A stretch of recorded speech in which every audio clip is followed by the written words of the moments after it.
अधिक दिन नहीं हुए हैं भारत को पहलगाम में आतंकी हमले के जवाब में इंडस वाटर ट्रीटी को अभियंस में रखने की घोषणा किए हुए, पर उसके बाद पाकिस्तान में कभी अचानक बाढ़ आ रही है तो कभी अचानक उसकी नदियों का पानी सूखने लग रहा है। क्या ये सब भारत और पाकिस्तान के बीच एक नए वाटर वॉर की ओर इशारा कर रहे हैं? पाकिस्तान को भारत के हक का पानी नहीं मिलेगा। भारतीयों के खून से खेलना पाकिस्तान को महंगा पड़ेगा। पाकिस्तान को भारत के खून से खेलना महंगा पड़ेगा और भारत के हक का पानी पाकिस्तान को नहीं मिलेगा। प्रधानमंत्री मोदी के ये सख्त शब्द किस ओर इशारा कर रहे हैं? क्या साउथ एशिया में अगला युद्ध पानी के लिए होने वाला है? क्योंकि भारत की तरफ से डिप्लोमेटिक हो या पॉलिटिकल, हर लेवल से यही मैसेज दिया जा रहा है कि पाकिस्तान के आतंक का जवाब भारत अब पानी रोक कर देगा। क्या यही कारण है कि पाकिस्तान अब बौखलाने लगा है? पाक DGISPR का आतंकी हाफिज सईद की भाषा बोलना क्या पाकिस्तान की इसी बौखलाहट का नतीजा है?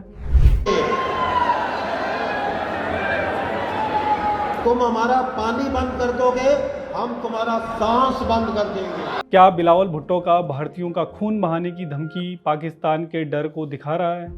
इस दरिया से हमारा पानी बहेगा या उनका खून बहेगा।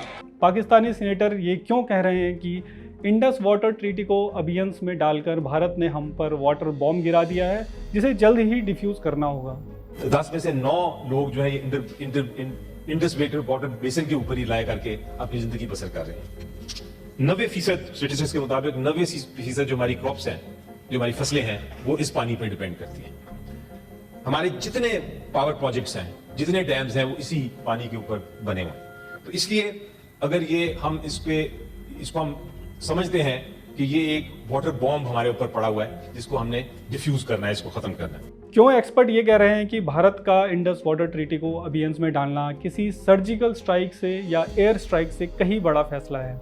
इंडस रिवर बेसिन पाकिस्तान की लाइफलाइन है। इस पर हमला यानी पाकिस्तान की तबाही, और पाकिस्तान इसे रोकने के लिए हर कदम उठाएगा, यहाँ तक कि युद्ध का भी। भारत की बात करें तो भारत ने यह साफ कर दिया है कि जब तक पाकिस्तान भारत में आतंकवाद फैलाएगा तब तक उसे पानी नहीं दिया जाएगा। लेकिन क्या पाकिस्तान अपनी आतंकी पॉलिसी को चेंज करेगा?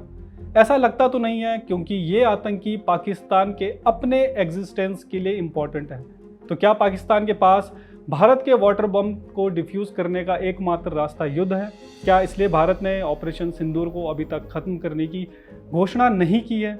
क्या अगले कुछ समय में हमें साउथ एशिया का पहला वाटर वॉर देखने को मिल सकता है? आज इस वीडियो में हम इसी मुद्दे पर बात करेंगे। साल 1960 में भारत और पाकिस्तान के बीच वर्ल्ड बैंक की मध्यस्थता से एक ऐतिहासिक समझौता हुआ, इंडस वाटर ट्रीटी। इसके अनुसार भारत को 3 पूर्वी नदियों रावी, ब्यास और सतलज का पूरा पानी उपयोग करने का अधिकार मिला। मतलब कि भारत यहाँ डैम, कैनाल सब कुछ बना सकता है, जबकि पाकिस्तान को 3 पश्चिमी नदियों सिंधु, झेलम और चिनाब दी गई। भारत इन नदियों का इस्तेमाल सिर्फ कृषि, घरेलू इस्तेमाल और run of the river hydro projects के लिए कर सकता है। लेकिन ये ट्रीटी भारत के लिए अनफेयर थी। वजह है, भारत के अधिकार वाली ईस्टर्न रिवर्स इंडस बेसिन का सिर्फ 20% ही बनाती है, जबकि वेस्टर्न रिवर्स का इंडस वाटर बेसिन का 80% बनाती है। हालांकि 3 युद्ध और अनेकों आतंकी हमलों के बावजूद भारत ने कभी इस ट्रीटी को नहीं छेड़ा। साल 2019 में भारत ने सिंधु जल आयोग की वार्षिक बैठक रद्द की थी। उसके बाद साल 2023 में भारत ने संधि को रीनेगोशिएट करने की मांग करते हुए नोटिस भी भेजा, लेकिन फिर भी भारत इस ट्रीटी में बना रहा। पर पहलगाम हमला शायद ताबूत में आखिरी कील था, जिसके बाद भारत ने IWT को अभियंस में रखने की घोषणा की, जो पाकिस्तान के लिए किसी नाइटमेयर से कम नहीं है। ऐसा इसलिए क्योंकि पाकिस्तान का ट्रेड, खेती और पीने का पानी की आपूर्ति सब इंडस बेसिन पर ही निर्भर है। रिपोर्ट्स के मुताबिक पाकिस्तान की GDP का 20 से 25% इंडस वाटर बेसिन पर निर्भर है। एग्रीकल्चर पाकिस्तानी इकोनॉमी की बैकबोन है और इंडस बेसिन के जरिए ही पाकिस्तान की 80% कृषि भूमि को पानी मिलता है। इनमें शामिल है गेहूं, चावल, गन्ना, कॉटन जैसी इंपॉर्टेंट फसलें। कॉटन तो पाकिस्तान का सबसे ज़्यादा एक्सपोर्ट होने वाली फसल है। इसके अलावा पाकिस्तान के प्रमुख शहर जैसे कि कराची, लाहौर, मुल्तान डायरेक्टली सिंधु नदी पर ही निर्भर है। एक रिपोर्ट के मुताबिक पाकिस्तान के लगभग 237 मिलियन से अधिक लोग इंडस वाटर बेसिन पर निर्भर हैं। 25 करोड़ की जनसंख्या वाले देश के लिए ये बहुत बड़ा नंबर है। पाकिस्तान के बड़े हाइड्रो पावर प्रोजेक्ट्स भी इंडस वाटर पर निर्भर हैं, जैसे तरबेला और मंगला बांध। ये प्रोजेक्ट्स पाकिस्तान की ऊर्जा जरूरतों का बड़ा हिस्सा पूरा करते हैं। इसके अलावा पाकिस्तान में पानी का संकट भी गहरा रहा है। रिपोर्ट्स के मुताबिक पाकिस्तान में अगले कुछ वर्षों में एक्यूट वाटर शॉर्टेज हो जाएगी। सिंध में पानी को लेकर पहले से ही प्रदर्शन चल रहे हैं, क्योंकि पाकिस्तान उनका पानी चुराकर कैनाल के जरिए पंजाब में डाइवर्ट कर रहा है। सिंध, जिसका नाम ही सिंधु नदी पर पड़ा है, सिंधियों के लिए कल्चरली भी बहुत इंपॉर्टेंट है। तो ऐसे में अगर भारत पाकिस्तान का पानी रोकता है तो ये न केवल पाकिस्तान के लिए तबाही ला सकता है, बल्कि इससे पाकिस्तान के टूटने के चांस भी बढ़ जाएंगे। पाकिस्तान में सूखा, फसलें नष्ट, ऊर्जा संकट, भुखमरी और आर्थिक पतन की नौबत आ सकती है। तो क्या भारत की मंशा यही है और क्या भारत ऐसा कर सकता है? वैसे एक्सपर्ट्स का ये मानना है कि भारत के पास अभी पर्याप्त इंफ्रास्ट्रक्चर नहीं है कि वो पाकिस्तान का पूरा पानी रोक सके। भारत के रिजर्वायर पाकिस्तान का पानी में सिर्फ 2 या 3 दिन तक ही रोक सकते हैं। हालांकि भारत पाकिस्तान को अभी भी घुटनों पर लाने की कैपेबिलिटी रखता है। अगर भारत इंडस बेसिन का 10% पानी भी रोकता है तो पाकिस्तान की फसलें काफ़ी हद तक खराब हो सकती हैं, और फिर भारत एकदम से अगर पानी छोड़ता है तो बाकी फसलें बाढ़ जैसे हालातों से खराब हो जाएंगी। और ये हम पिछले महीनों से देखते आ रहे हैं कि कैसे पाकिस्तान की इन नदियों का पानी कभी सूख रहा है तो कभी यहाँ अचानक बाढ़ आ जा रही है। साथ ही भारत झेलम और चेनाब पर किशनगंगा प्रोजेक्ट, रैटले हाइड्रो प्रोजेक्ट का निर्माण भी कर रहा है, जिसने पाकिस्तान की नींद उड़ा दी है।